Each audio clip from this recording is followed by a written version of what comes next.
warahmatullahi wabarakatuh. Salam sejahtera, Om Swastiastu, Namo Buddhaya, salam kebajikan. Perkenalkan, nama saya Nelia Juwita.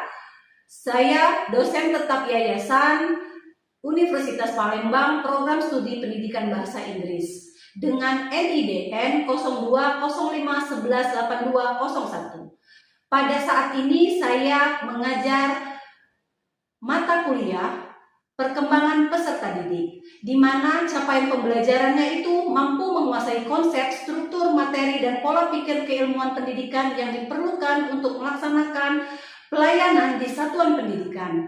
Kemudian mampu mengelola sumber daya dan organisasi di bidang pendidikan sekolah, serta mengkomunikasikan pengelolaannya secara bertanggung jawab kepada pemangku jabatan.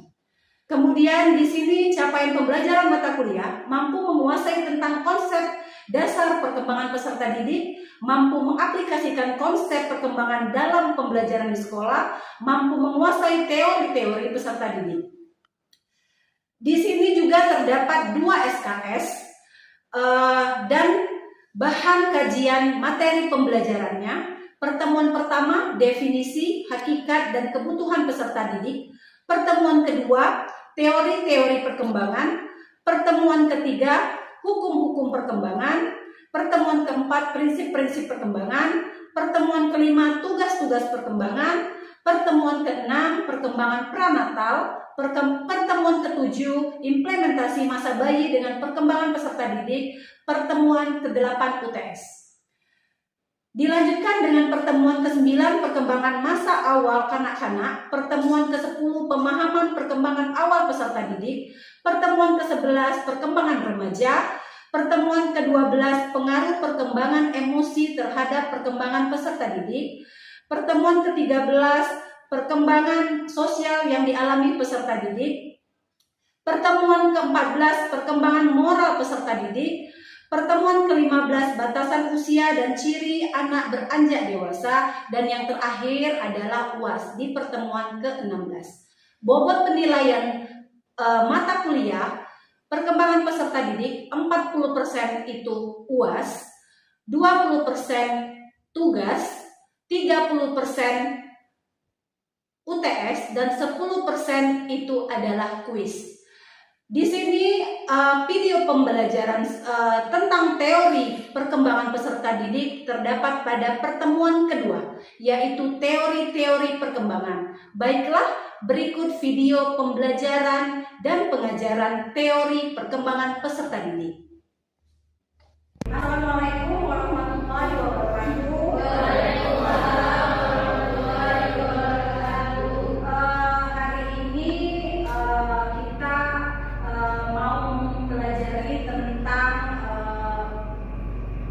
Perkembangan peserta didik. Tapi sebelum Ibu memulainya, karena kita minggu kemarin sudah mempelajari pengertian tentang perkembangan peserta didik. Jadi Ibu mau absen dulu, ya. Karena hari ini sepertinya cuacanya panas. Apakah kalian merasa baik-baik saja atau seperti apa? Kira-kira? Baik-baik saja. Baik-baik saja. Alhamdulillah. Ya, I'm fine. Oke. Sebelum Ibu menjelaskan tentang fondasi teori perkembangan peserta didik, Ibu akan mengabsen dulu ya daftar hadir kita untuk hari ini, hari Sabtu, pelajaran perkembangan peserta didik. 1, Tiara Putri Intani hadir.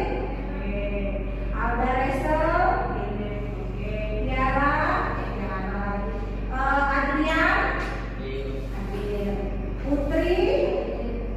Putri Nuliski, Wiwi, Daniela, Ferry, Fauzia. Gimana Fauzia? Apakah sehat-sehat? Semangat? Alhamdulillah.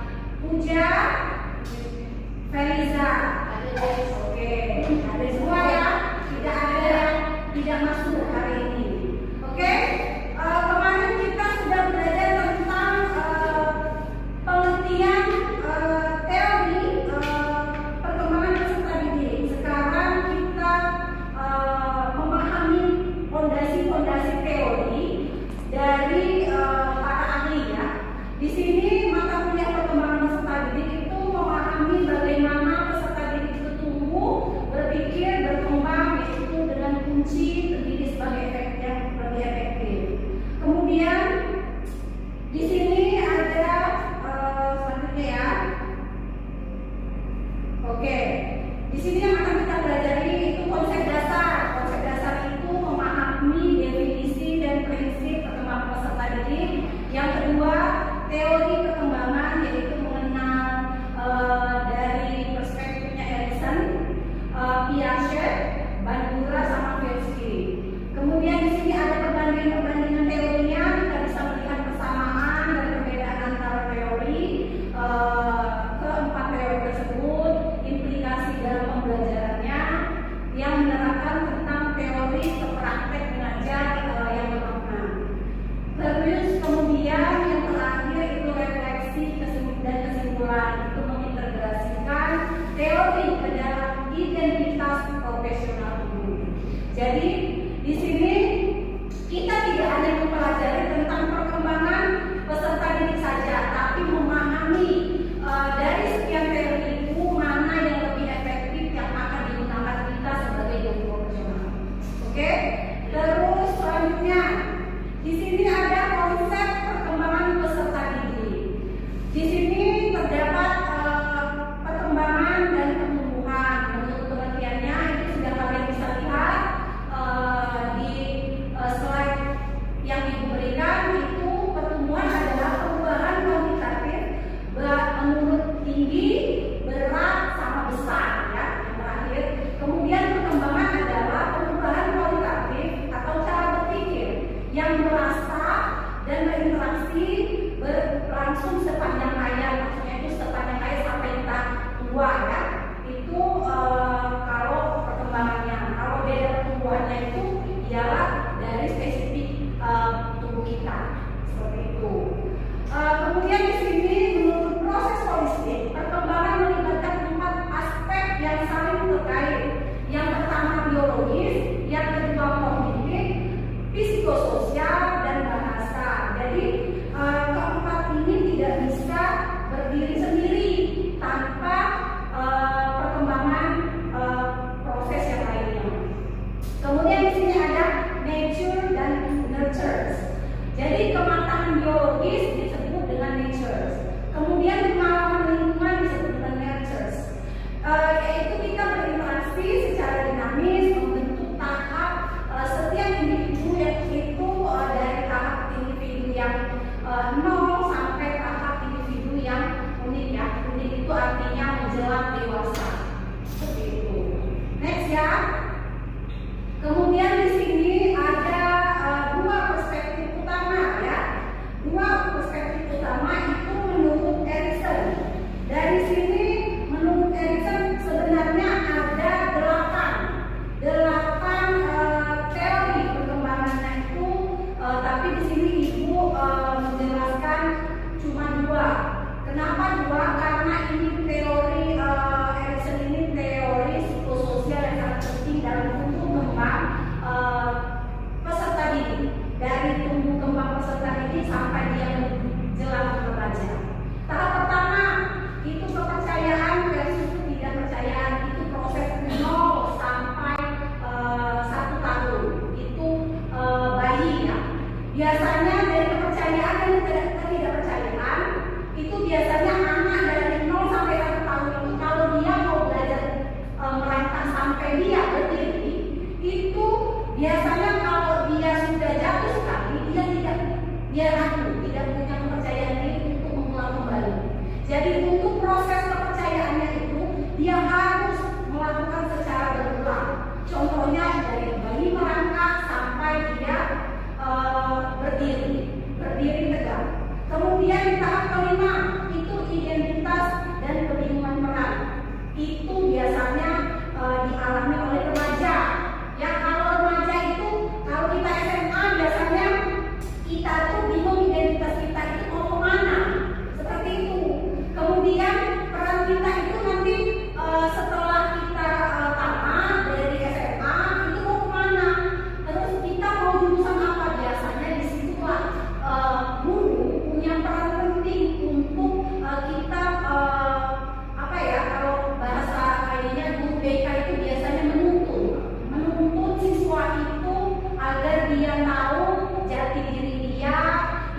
identitas dia, kemudian keahlian dia. Contohnya seperti ini. Kalau kita melihat kita guru bahasa Inggris, kita melihat mahasiswa itu dia pintar speakingnya seperti itu.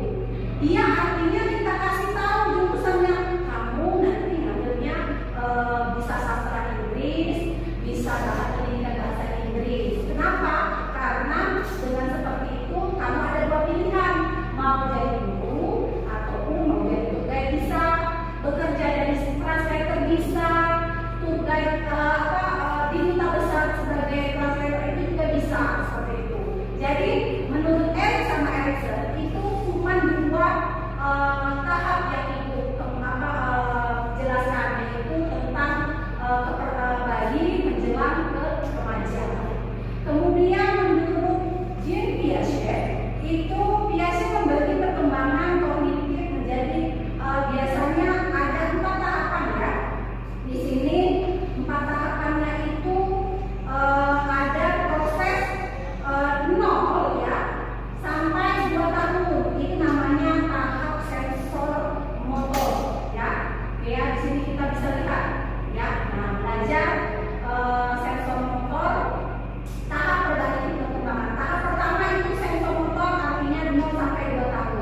Oke, terus materi yang kemudian terakhir, implikasi teori dalam pembelajaran. Di sini menurut Piaget, pembelajaran konkret itu menggunakan biasanya alat peraga dan pengalaman langsung untuk usia dini. Kenapa anak-anak kecil itu suka sekali? Misalnya kita belajar tentang buah-buahan. Buah-buahan itu biasanya anak-anak suka sekali yang namanya gambar. Misalnya seperti ini, anak usia dini. Ini misalnya kita gambar apa? Ini ya, seperti ini. Nah, kita tanya gitu.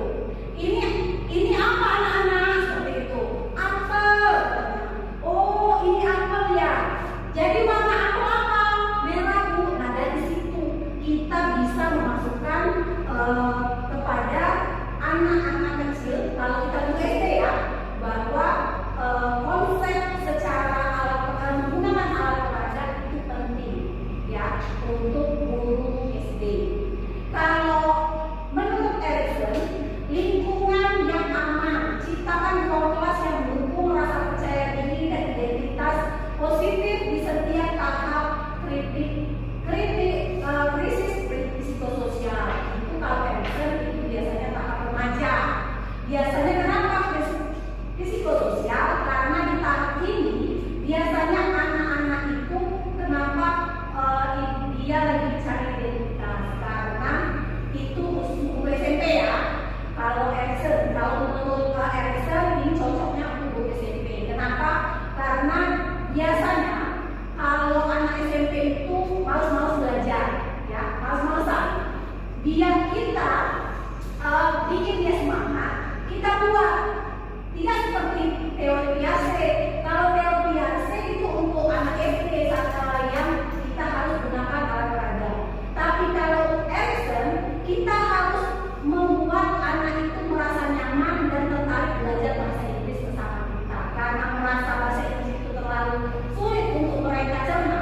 Jadi kita berikan nyanyi seperti itu, nyanyi dalam bahasa Inggris. Jadi mereka senang dulu.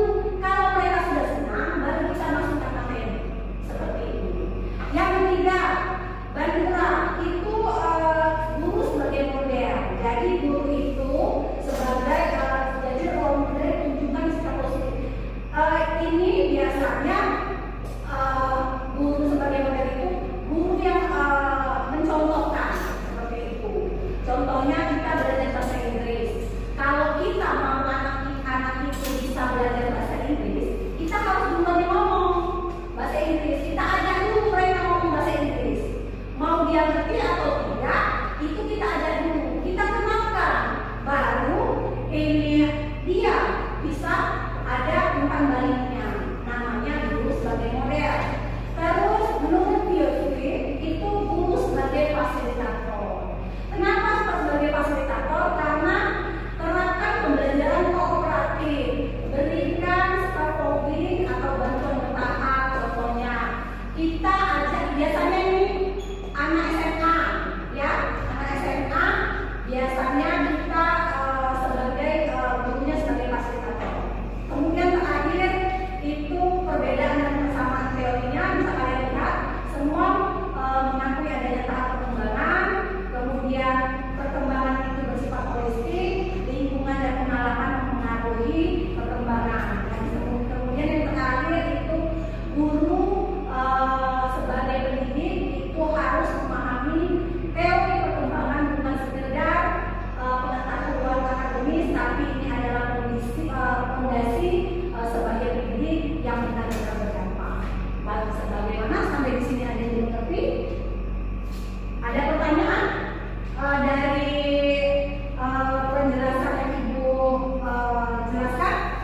Kira-kira ada pertanyaan atau tidak tentang teori perkembangan? Kalau nggak ada, Ibu bertanya sama kalian.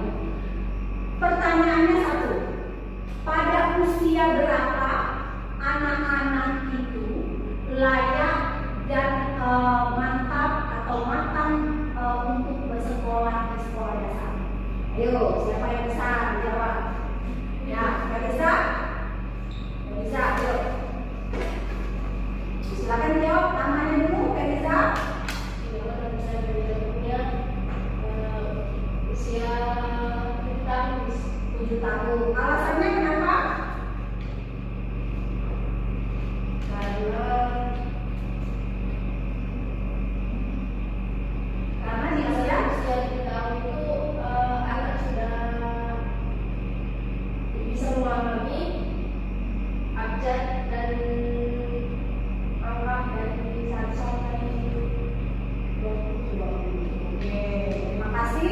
Felisa, ada yang lain? Pendapat yang lain?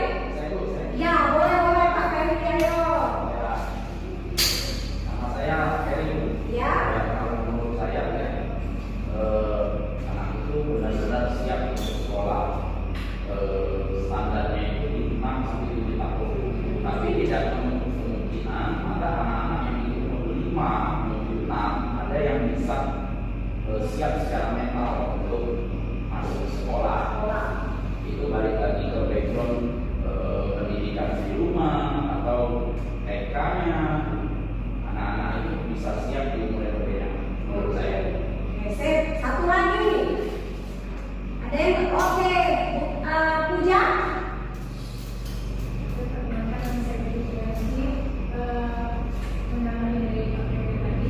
Tapi sebenarnya untuk usia itu untuk perempuan itu biasanya berpikirnya lebih cepat daripada anak laki-laki. Sebab anak laki-laki itu lebih banyak berpikir untuk bermain. Maka di usia 7 tahun anak laki-laki itu lebih pas.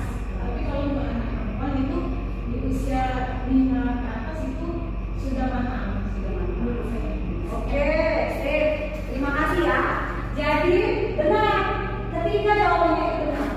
Kalau kematangan itu kematangan usia ya untuk bersekolah SD itu kalau anak cewek ya, cewek itu 5 sampai 6 tahun. Kenapa? Karena cewek itu biasanya dia logikanya sudah bisa main seperti itu. Kenapa logikanya sudah bisa main? Karena tingkat kematangan dia untuk berpikir secara seusia mereka itu untuk menelaah, memahami angka itu biasanya lebih cepat mengerti dan lebih cepat paham. Kalau untuk anak cowok itu bagusnya memang 6 sampai 7 tahun ya. Kenapa?